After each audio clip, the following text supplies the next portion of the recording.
vous parler de la route de la masturbation, parce qu'elle est étonnante. On a été éduqués, surtout ma génération, avec l'interdiction de la masturbation. C'était vraiment péché de faire ça. Et ce qui fait que même quand les premières femmes ont été dans la liberté, liberté sexuelle, etc., c'était plus facile de parler de la liberté sexuelle que de parler de la masturbation. Et la première fois, je devais avoir 20 ans qu'une fille m'a dit «Ah bah dis donc, heureusement qu'il y a la masturbation, parce que là, je suis toute seule». J'étais mais très très mal. Elle me dit, bah, tu te masturbes bien toi aussi. Je vivais ça mal. Et du coup, ça me posait la question, qu'est-ce qui fait que je pouvais parler de la liberté sexuelle et pas de la liberté de la masturbation?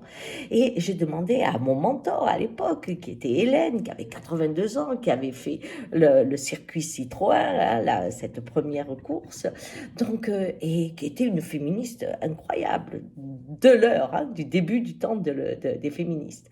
Et elle me dit, mais oui, Gisèle, la masturbation, c'est naturel, parce qu'un bébé se masturbe, ça fait partie de la vie.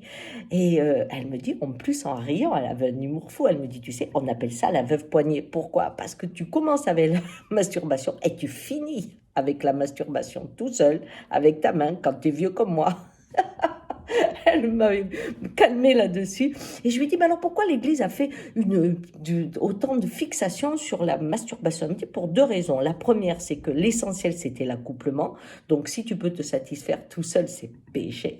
Et la seconde, c'est parce qu'au niveau de l'hygiène, à l'époque, comme on n'avait pas l'eau courante, on se lavait moins les mains, eh bien, se masturber alors que tu t'étais occupé des poules ou des vaches, c'était pas une très bonne idée. Voilà. Et donc, j'étais restée là-dessus.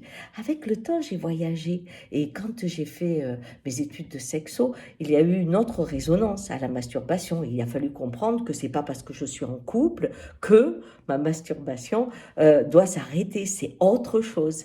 Et puis j'ai travaillé l'énergie. Et à ce moment-là est arrivée une rencontre avec les fantasmes. Les fantasmes qui quelque part, racontent des masturbations différentes tous les jours, parce que c'est une régulation vibratoire.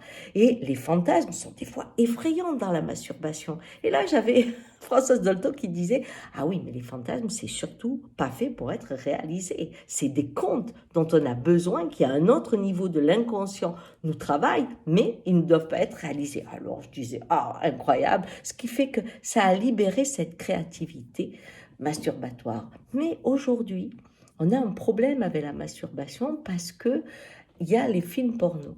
Et les films porno, quand on en regarde beaucoup trop, qu'on devient addict, eh bien, votre créativité fantasmagorique, comme dirait Dali, eh bien, va être réduite. Et vous allez perdre le bénéfice de ce soin vibratoire que propose la masturbation. Parce que c'est un soin.